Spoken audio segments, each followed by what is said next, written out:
Congressman. And before we talk about why those ships were sent there, let me ask, do you believe U.S. military assets in the Caribbean should be diverted to help those devastated island nations?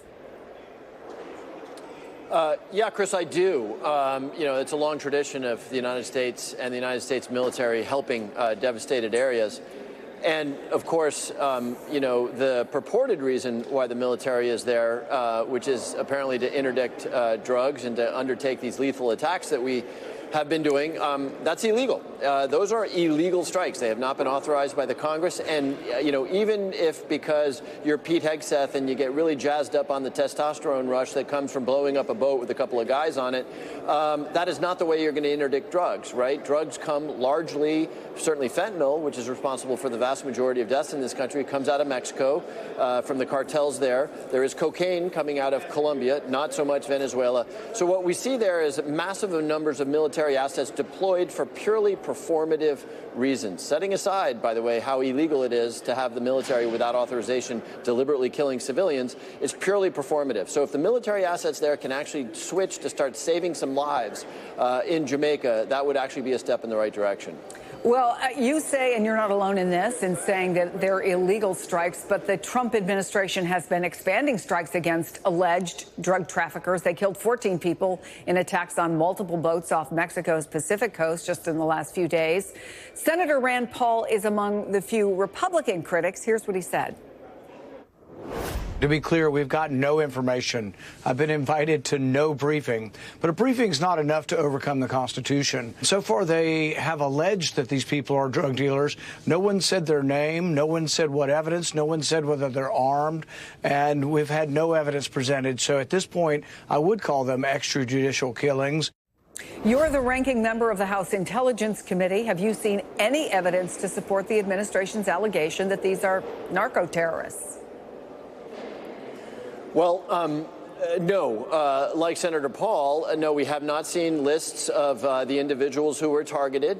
We have not heard what the protections are, what the checks are to make sure that these are, in fact, drug boats and not, human trafficking or fishermen or whatever else they might be.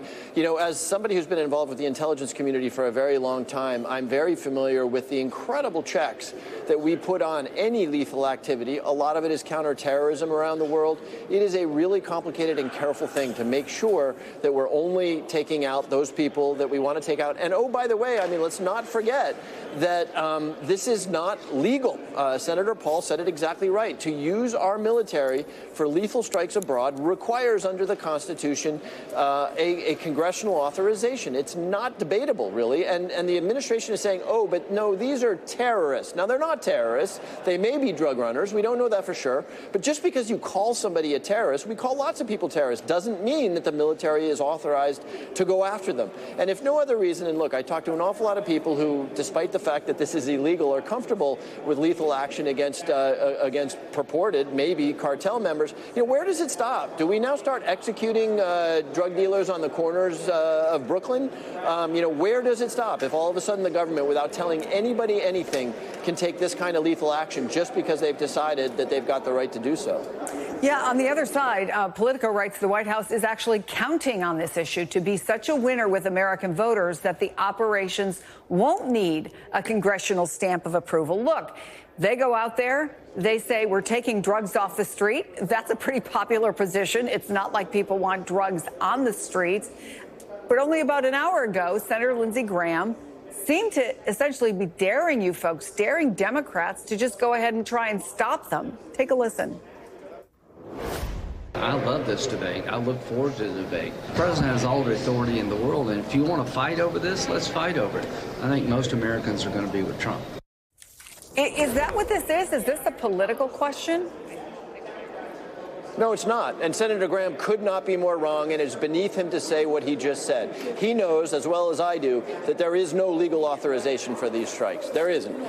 There is a purported memo inside the White House articulating the legal basis for these strikes, which has not been shared with the Congress. Now, I wonder why it hasn't been shared with the Congress, because I bet if it exists, that it's nonsense. And look, if Lindsey Graham and other Republicans want to go the route of saying it's okay to kill people illegally, just so long as the American public supports it, the American public needs to really think that through. You know, there will be a Democratic president someday, and all my MAGA friends who are, you know, cheering on these illegal killings need to imagine who gets killed when President Alexandria Ocasio-Cortez says that it doesn't matter what the law says. She's going to do what she's going to do. So look, I work here, so I understand the complete abnegation of principle and a complete thumbing of the nose at the rule of law. But I would hope that people like Lindsey Graham might not go that path, because it's a very, very dangerous path for this country to go down.